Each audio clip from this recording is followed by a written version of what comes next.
Good day everyone, my name is Alvin Bisagaysay from Humanities and Social Sciences Student 1E, and today I will discuss the different types of issues that we are particularly experiencing under to our society and environment.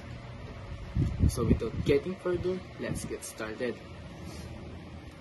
So the first issue that we are particularly experiencing is extreme poverty.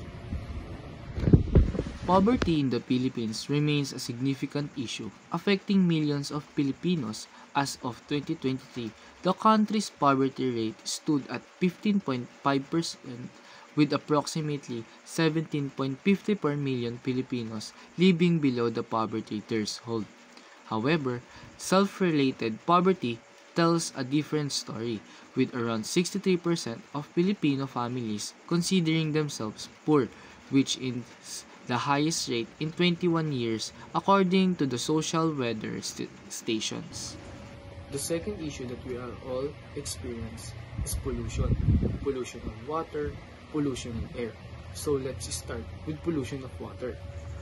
The Philippines is one of the world's largest oceanic plastic polluters, contributing 36% of the world's total oceanic plastic pollution annually.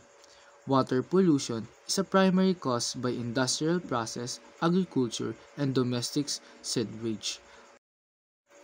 Only 10% of domestic wastewater is treated, and only 5% of the pollution is connected to the sewer network.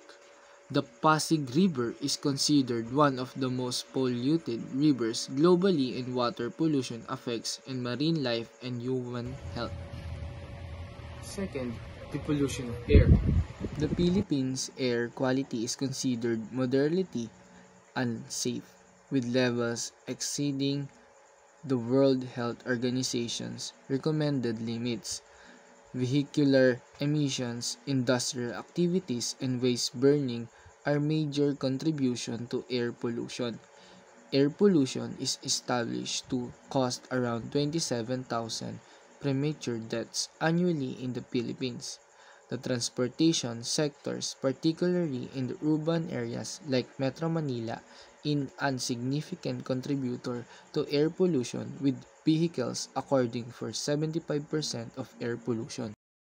Once again, this is Alvin Bisagaysay, and I hope you learn and enjoy. Thank you.